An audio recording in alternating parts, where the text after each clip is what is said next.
Hello, I'm Richard Murphy and I want to talk about something that I think is quite important because it's little understood. The national debt in the UK includes a significant amount of national savings. Now that's products like premium bonds and the national savings accounts that quite a lot of people like to put their money into. There's something like £170 billion saved with national savings at present, or roughly 10% of the UK national debt. No, I'm not sure why people have a crisis about people wanting to save, and that's exactly the point I'm making. We shouldn't have a crisis about people wanting to save. They do, it's natural, and we should welcome it. But if that's part of our national debt, should we think more creatively about this? Because what we know is that we need funding to invest in a Green New Deal. That is the transformation of our economy so that it becomes sustainable, so that we, as a human race, can survive in the long term.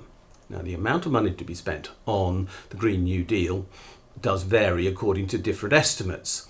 I believe we need to spend up to £100 billion a year on this because we need to get on with it as fast as possible. Now, how do you find £100 billion a year? Most people talk about that, of course, as coming from taxes. But in practice, I'm not convinced. I think that this can be funded by savings. Now, what savings? I'm not talking about the existing national savings. I'm talking about diverting savings that currently go elsewhere. And there are two sources. One is ISA accounts. An amazing £70 billion a year goes into ISAs in the UK. That's individual savings accounts, and they offer a tax-free and capital gains tax-free return, which in this context is probably fairly irrelevant, but tax-free on the income. And the government therefore subsidises these, and they are immensely popular overall. There's more than £700 billion invested in ISAs at present.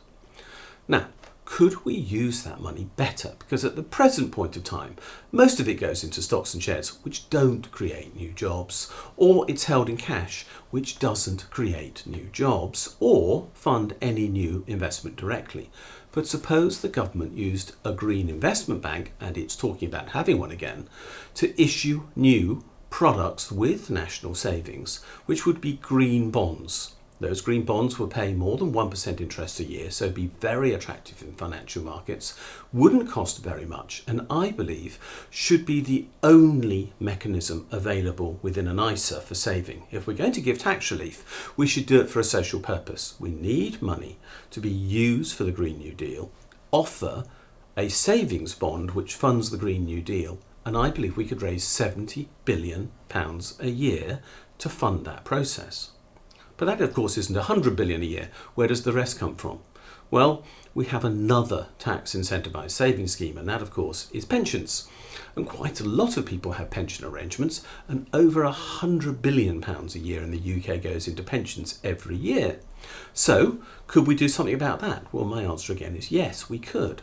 In exchange for the tax relief that is given on new contributions to pensions, and that varies between 20 and 40% depending upon the contributor's personal income tax rate, we should demand that up to a quarter of all new pension contribution money goes into investment that will fund the Green New Deal, sustainable long-term investment in transport, in housing, in energy efficiency and so on, flood defences if you like, which will make sure that we become a sustainable economy.